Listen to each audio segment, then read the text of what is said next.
천안의 한 시의원이 신천지 신도 논란에 휩싸였습니다.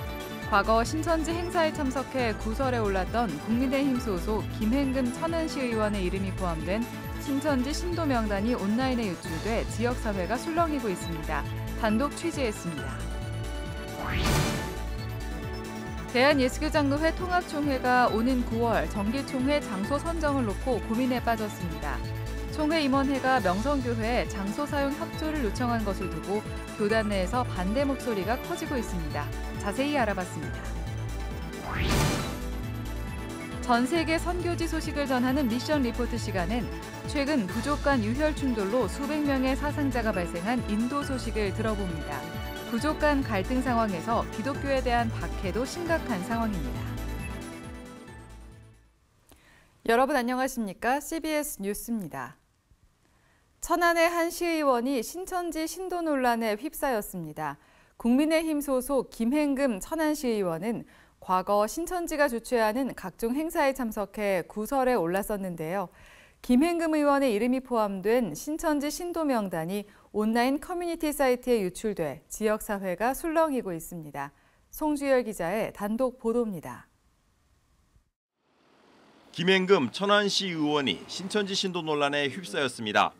미국의 유명 소셜 커뮤니티 게시판에 대전 충청 지역에서 활동하는 신천지 명단 일부가 올라왔습니다.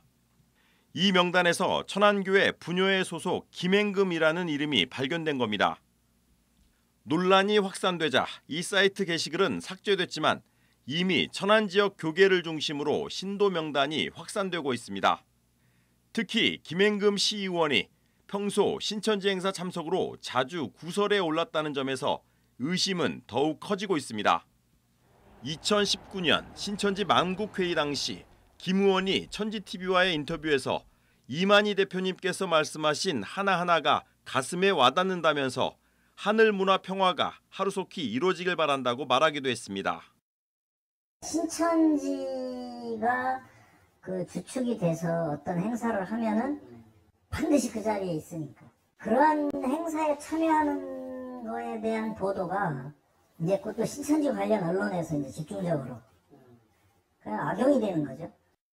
자기들의 그런 치부나 또 불법적인 행위나 이런 걸 했을 때 그거에 대한 보호막이 돼주죠.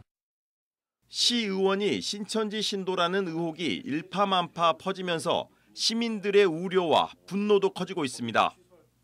신천지가 그동안 가정 파괴와 학업 포기, 가출 등 반사회적 행위로 사회적 물의를 일으켜왔기 때문입니다. 처음부터 신천지 아니었어? 라고 생각밖에 안 들죠. 당연히 그 명단에도 없었으면은 그런 생각도 안 들겠지만 명단에 있으니까 이 김행금 신천지라서 그래서 참석을 했구나. 분노가 끓죠. 천안 시민을 위한 정책보다는 신천지 교세 확장을 돕는 시정을 펼치지 않겠냐는 의심이 든다고도 말합니다. 이 사람 분명히 신천지를 위해서 일하고 신천지를 위해서 뭐 조례나 법률을 만들 텐데 그거 어떻게 봅니까? 신천지 때문에 피해본 사람이 한두 명입니까? 마치 자기는 신천지가 아닌 것처럼 난 정치인이니까 여기도 갈 수 있고 저기도 갈 수 있는 거 아니냐 이런 식으로 얘기하고 그거는 시민을 기만하는 거라고 생각합니다. 한 시민이 김행금 의원에게 신천지 신도가 맞느냐고 따지자 김 의원은 사적인 영역이라며 말을 아꼈습니다. 신천지 신자가 맞으신 건가요, 그러면? 아니, 그런 말씀을 제가 답변할 이유가 없잖아요. 개인 사생활인데 저는 종교적으로 저는 불교를 믿고 있고요. 정치인은 불교도 믿고 어디도 믿고 다 각오하잖아요. 취재진이 김행금 의원을 직접 만나 해명을 들어보기 위해 천안시 의회를 찾았습니다. 하지만 김 의원을 만날 수 없었고 전화와 메시지를 남겼지만 취재에 응하지 않았습니다. CBS 뉴스 송주열입니다. 대한예수교장로회 통합총회가 오는 9월 개최하는 총회 장소 선정을 놓고 고민에 빠졌습니다. 예장 통합총회 임원회는 명성교회에 총회 장소 협조를 요청했지만 반발이 이어지고 있기 때문입니다. 이승규 기자의 보도입니다. 예장 통합총회 임원회가 오는 9월 개최하는 총회 장소로 명성교회를 선정했습니다. 명성교회가 임원회의 장소 협조 요청을 받아들이면 총회는 명성교회에서 진행하게 됩니다. 하지만 반발이 이어지고 있어 아직 장소를 정하지 못하고 있는 상황입니다. 예장통합총회 서울로회는 최근 총회 장소 선정에 신중해달라는 내용의 성명서를 발표했습니다. 이들은 진정한 화합에는 시간이 걸린다며 총회 장소 결정을 재고해달라고 촉구했습니다.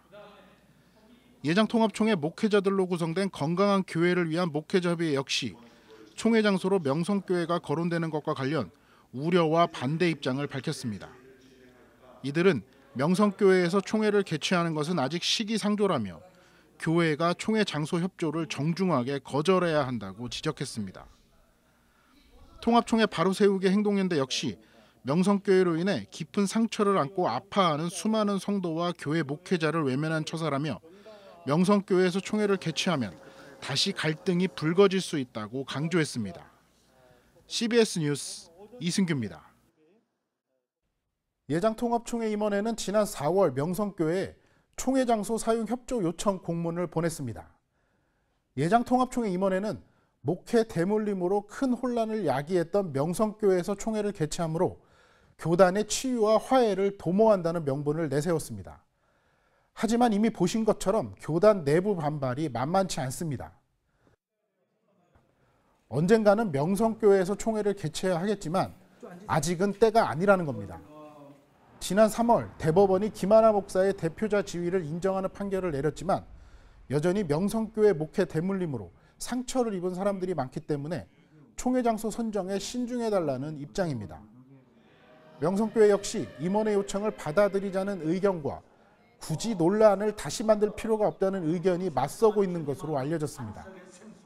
명성교회 당회는 김사만 원로 목사와 김하나 위임 목사에게 결정을 일임한 상태입니다.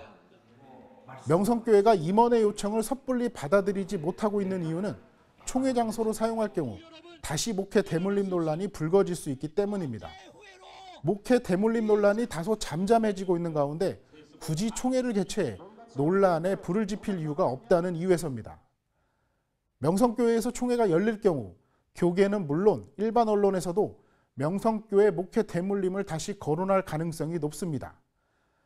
명성교회 입장에서는 임원회의 총회 장소 협조 요청을 거절하기 어려우니 임원회가 장소 협조를 철회해야 한다는 목소리도 나오고 있습니다. 예장통합총회 일부 노회는 벌써 명성교회 인근 숙소를 예약하고 있는 것으로 알려졌습니다. 시간이 그리 많지 않습니다. 적어도 6월 초에는 총회 장소를 확정해야 총회와 노회가 준비를 할 수 있기 때문입니다. 일단 공은 명성교회로 넘어갔습니다. 명성교회가 어떤 결정을 내릴지 한국교회는 물론 시민사회가 주목하고 있습니다. 뉴스브리핑이었습니다. 대한예수교장로회 백석총회가 최근 대지진으로 피해를 입은 튀르키예 히타이주를 방문해 운동화 1,500켤레를 전달하는 한편 재건 사업에도 앞장서기로 했습니다. 예장 백석총회 구호팀은 임시 거처인 천막을 찾아 이재민을 위로하고 신속하게 주거 공간을 마련해 주기로 했습니다. 이에 따라 예장 백석총회는 구호 헌금을 모금해 조립식 주택을 건축해 백석인의 마을을 조성할 계획입니다. 예장 백석총회 서기 김동기 목사는 천막에서 생활하는 이재민을 보면서 인간의 연약함이 아프게 다가왔다며 총회 차원에서 튀르키예 재건을 위해 대대적인 노력을 기울이겠다고 말했습니다. 기독교 대한선결교회가 오늘 중앙선결교회에서 자랑스러운 선결인상 시상식을 진행했습니다. 올해 자랑스러운 선결인에는 강변교회 신명범 장로와 신길교회 박성철 장로가 각각 선정됐습니다. 신명범 장로는 교단 장로 부총회장 등을 지내며 교단 발전에 기여했다는 점이, 박성철 장로는 해외 선교와 다음 세대를 위한 사역에 앞장서온 점이 각각 인정받았습니다. 한기채 목사는 자랑스러운 선결인을 발굴하고 시상하게 돼 기쁘다며 숨어있는 선결인을 발굴해 교단의 자긍심을 높이겠다고 말했습니다. 신촌선결교회가 지난 7일 어린이 주일을 맞아 교회 앞마당에서 와우월드 행사를 진행했습니다. 어린이들은 교회가 준비한 바이킹과 기차 등을 타며 부모님과 함께 즐거운 시간을 보냈습니다. 떡볶이와 아이스크림 등 먹거리도 아이들을 반겼습니다.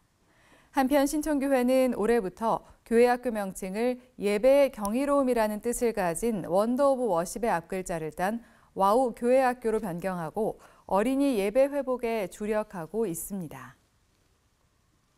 사랑의 장기기증운동본부가 뇌사 장기기증인 유가족들의 숭고한 사랑을 전하는 특별 사진전 장미 찬미를 오는 15일까지 서울 중구 아트스페이스 선에서 개최합니다. 이번 사진전은 뇌사 장기기증인 유가족 11가정과 두 번째 삶을 살아가는 장기 이식인 10명 등 생명 나눔 이후 새로운 삶을 살고 있는 이들의 일상사진 60여 점이 전시됩니다.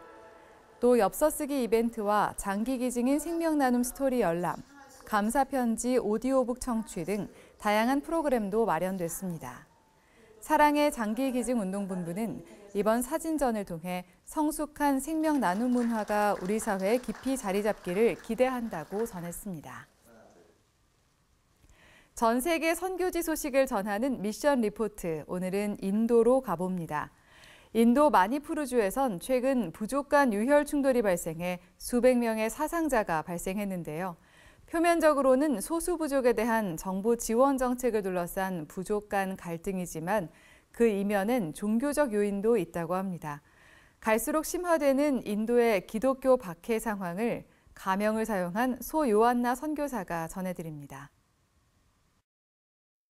마니푸르는 인도 델리에서 약간 동쪽으로 2,400km 정도에 떨어져 있는 소수 부족들이 사는 주입니다. 그쪽에는 많은 소수 부족들이 있는데 특히 임팔이라고 하는 그 수도에 사는 부족들과 바깥에 있는 산족들로 인구가 구성되어 있고 250만 명의 사람들이 살고 있습니다. 그 가운데 지금 분쟁이 일어난 거예요. 도시에 사는 부족들하고 산속에 사는 부족들 간에 분쟁이 일어나면서 교회가 많은 피해를 입었습니다.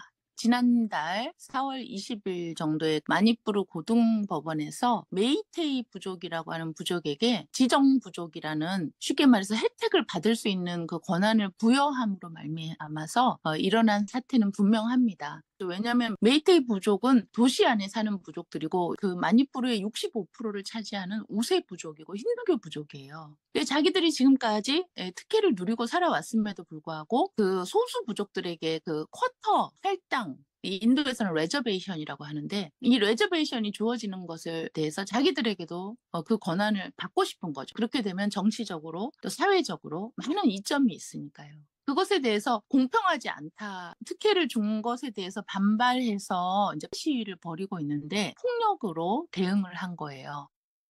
인도 국가적으로 볼 때는 뭐 하층 카스트 간의 싸움을 한 거나 마찬가지예요. 그렇게 지금 보도를 하고 있어요. 그런데 이 사건의 중심에는 핍박받은 교회가 있어요. 원래 그 산족이었던 그 부족들, 쿠키 부족과 나가 부족이 있는데요. 이 부족들이 대부분 그리스도인들이라고 하는 거예요. 기독교 공동체라고 하는 거거든요. 그 특혜를 준 것에 대해서 반발해서 이제 평화 시위를 벌이고 있는데 폭력으로 기독교인들 부족을 대응을 한 거예요. 사람들이 몰려가가지고 총 들고 칼 들고 다 몰려가가지고 그 교회들을 공격하고 폭파하고 불 지르고 사람을 죽이고 또 인질로 끌고 가고 이런 사태가 많이 일어나서 공식적으로는 50명, 60명 정도 사망자가 났는데 이것에 대해서 실제적으로 한 200명 이상의 사망자가 났을 거라고 추정하고 있습니다. 인도 전국의 기독교인 퍼센티지가 2%인데 그 마니푸르주에는 40%예요. 그 40%가 대부분 그 산족들에 해당하는 쿠키족과 나가족인데 이 쿠키족과 나가족에 많은 피해를 입은 거예요. 그리고 메이테이 부족 중에서도 개종이 일어나가지고 교회가 세워졌거든요. 이번에 그 교회가 주로 공격의 대상이 됐다고 하더라고요. 인도가 그럼 인권과 종교를 핍박하고 있다는 것이 알려지면 국제적인 지탄의 대상이 돼요. 그렇기 때문에 이 사건을 부족 간의 이해관계에 따른 분쟁으로 소요 사태로 일축하고 있는 거죠. 인도 정부가. 좀 아쉬운 것은 이번 사태에 그 기독교인들도 이제 그냥 당할 수가 없어서 같이 폭력으로 대응한 것 같아요. 지금 그런 인질들을 교환하고 있는 상황이고 아마도 불안 사태가 한동안은 좀 계속되지 않을까 지켜보고 있습니다.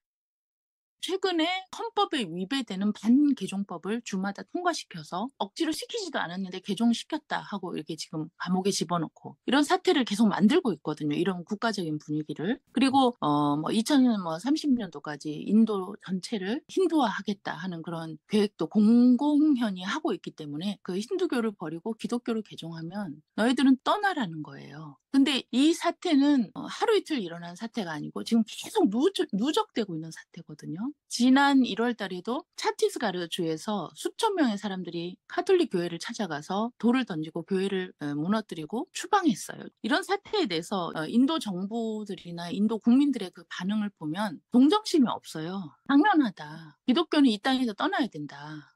기독교는 식민주의 종교다. 그리고 기독교를 이 땅에서 쫓아내야지 이 인도가 올바로 된다. 이런 국민적인 정서라든지 이런 거는 전체적인 국민들의 흐름에 깔려 있어요. 기독교 자체가 사회 변혁적인 그런 속성이 있기 때문에 이 사람들이 자기들의 기존의 체제의 위협을 느끼는 것은 당연하다고 할 수 있습니다. 그런데 반기독교적인 성향은 지금 계속적으로 일어나고 있어요. 우선적으로 파괴되고 공격을 받아서 뿔뿔이 흩어진 마니푸르주의 교회와 성도들이 주님의 위로하심을 받고 속히 회복되고 재건되기를 바랍니다. 두 번째, 생명의 위협을 당하고 있음에도 불구하고 현장을 지키고 계시는 우리 선교사님들, 사역자들의 안전과 건강을 주님께서 지켜주시기를 바랍니다. 그리고 세 번째는 마니푸르 기독교 공동체가 참 어려운 상황이지만 그리스도인으로서 그리스도의 사랑으로 이 모든 어려움과 미움과 원수된 이 관계를 주님의 사랑으로 해결해 나갈 수 있기를 바랍니다. 그리고 마지막으로 인도 전체 국가 대륙에 불어닥치는 반개종법, 또 기독교 혐오주의, 집단 이기주의 등의 그런 모든 상황 가운데서 하나님께서 개입해 주셔서 인도 정치 사회의 하층으로서 핍박받고 있는 수많은 그리스도인 교회와 그 성도들이 하나님의 보호하심과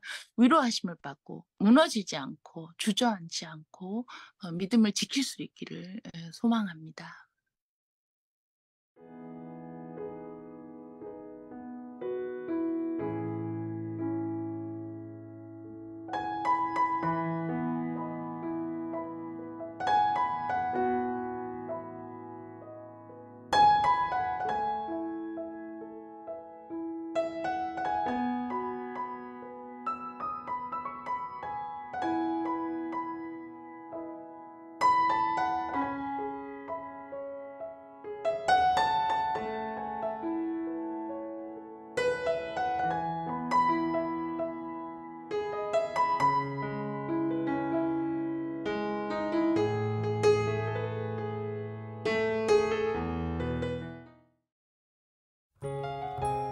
날씨입니다.